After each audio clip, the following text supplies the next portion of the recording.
to talk about consistency in self-care because the interesting thing is, wait a minute, let me see if I have I have the correct mic.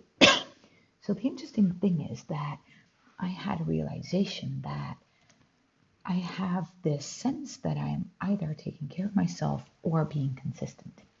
And I was wondering, are these two even related? And if yes, how? And probably they might not be related, right? Like love and money are not related, or like um, all these different things that we might in our mind think that if we have one, we can't have the other. But is that really true?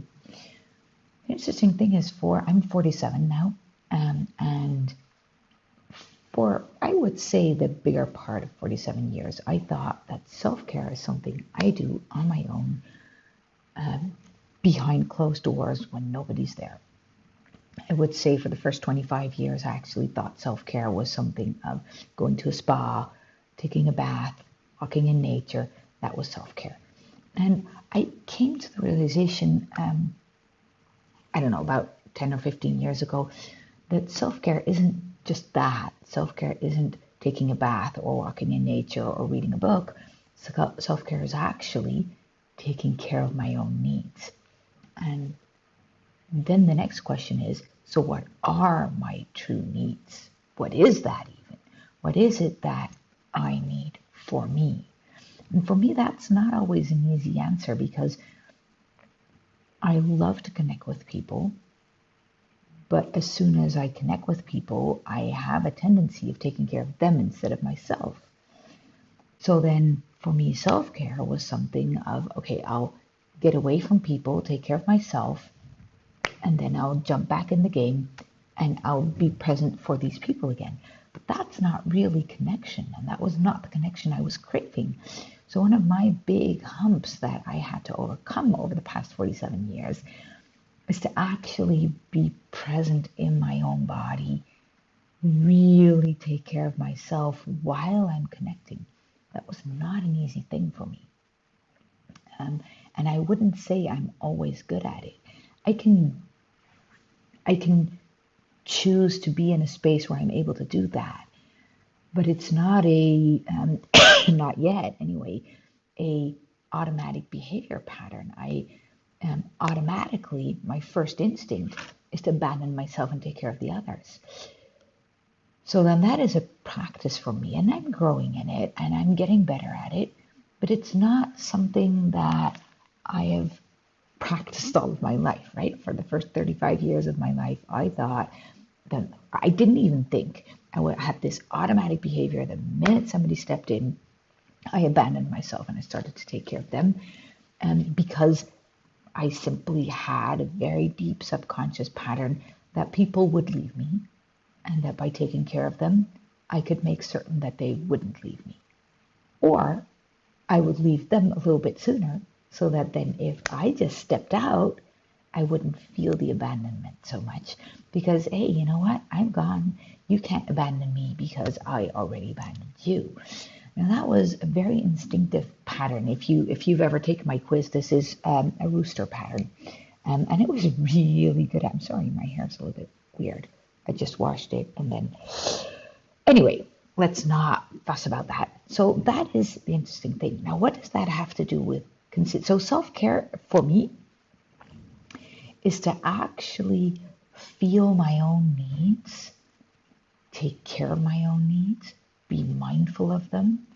But that means that I have to know what my needs are, and I don't always. A few months ago, a friend of my husband was here. I hadn't seen the man in years. And he came over and he said, "How are you doing?"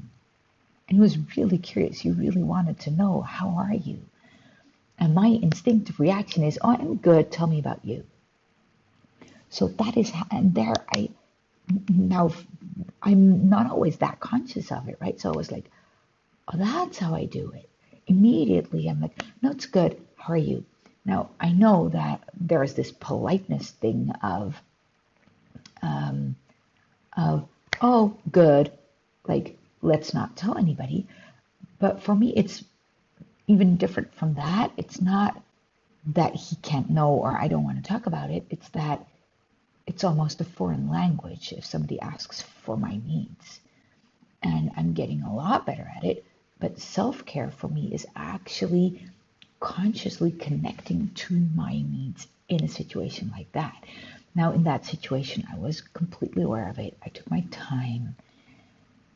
I breathe, but I need a lot of space in order to do that. And I need to be very present in order to do that. So that's something I work on for hours a day. Now, what does all of this have to do with consistency? So self-care means being aware of my needs, expressing them, taking care of them, not minding of the reaction to other people until they ask me to be mindful of them. Because part of my pattern is to just step in and take care of others, even when they didn't ask necessarily. Now, with my clients, that's all good. But in my private life, that's not always good because they didn't pay me to take care of their problems. So probably they don't even want me to, right? So self-care has to do with all of these things. Also trusting that others can actually take care of themselves or not. And that if they can't, it's still not up to me. This is something I have been consciously creating in my own heart, in my own mind, giving myself space for, and I'm getting good at it, better at it. Now, consistency. I always thought in order to be consistent, actually, that's the same pattern because being consistent means that I am committing to showing up for people whether I like it or not. That was my definition of consistency. That's interesting, right? So what is your definition of consistency? For me, apparently, it was do it whatever you feel like. So in order to actually be consistent and show up consistently, I had to, well, not force, but almost push myself into, okay, get in a good state right now because now you have 30 minutes. So of course I wasn't doing that because that's pushing myself and I don't like pushing myself. I don't like to be pushed by others. I also don't like to push myself in that specific way. So I started to discover for myself what is consistency for me and why is it so hard for me? Because I would say 15 years ago, I would come up with the answer of, okay, consistency is hard because it means pushing myself. And then I started to question that a few years ago, thinking, but is that really true? Or am I so afraid of taking care of myself in connection with others that I am abandoning myself or I am pushing myself to abandon myself when I'm trying to be consistent? Now, it's that subtle.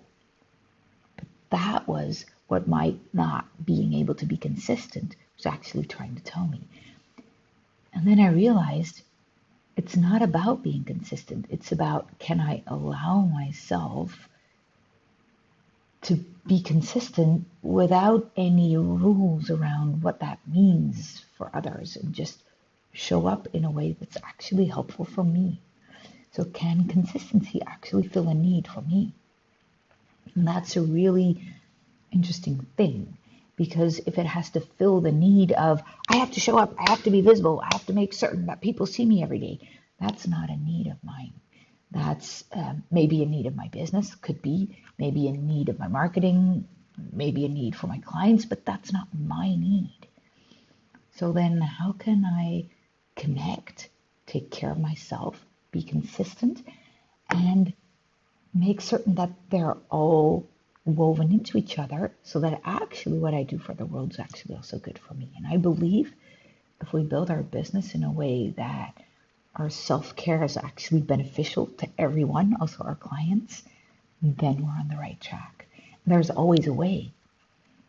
So I discovered that being consistent for me means not over-promising. For instance, not promising that I always will be live at 8. That's not going to work for me. That's not loving towards myself. That would lean me towards the pushing. And in 5 years, that might be different. Maybe then that would be a self-care, an act of self-care.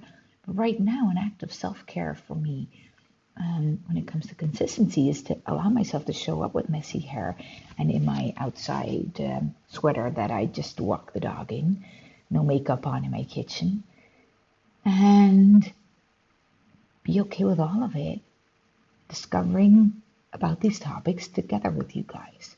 Giving you guys a look behind the scenes is actually an act of self-care for me because it requires me to be present with myself while other people are watching. And it allows me to take care of myself while I am connecting. Now, I'm not saying I have to be able to do that 24 hours a day. That would be putting a kind of a sword to my neck, right? But to incorporate that in my day is really healthy for me. And it is a way of being consistent for the people who are watching me. And I also know that there was a lot of people, clients, and people who are asking me, we want to take a look behind your scenes. We love you because you don't always show the perfect picture. And then I thought, okay, so what if I pull back the curtains to all of these things that go on in my mind and be consistent about that?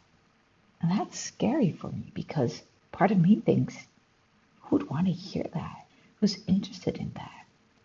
On the other hand, I'm trauma therapist enough to know that most of you who are watching this video specifically until this time are probably struggling with similar things. So I can get that you wouldn't put them in the comments, but say something in the comments to me. I really love reading those, and it inspires me to go live tomorrow again. And there's one other thing that I had to redefine when it comes to consistency and self-care, and that is, do I absolutely need to promise to go live every day? No, I don't. I missed a few days, and that's all good. It's not about being brutal. It's not about pushing yourself. It's about allowing yourself to unfold. But if we stay in a trigger-free zone, we won't unfold. Staying in a trigger-free zone is actually not allowing growth. So, for instance, if I look at my puppy, he is purposefully seeking out triggers and then restoring from them, triggering himself, restoring from them. So there is a 10 or 15 minute trigger, and then he has 2 days of rest where he goes to sleep and he deals with all those triggers. If we try to be in a trigger-free zone all day, we won't be able to learn. Now, I don't have to be in a triggered zone 24 hours a day. I wouldn't recommend that to anybody.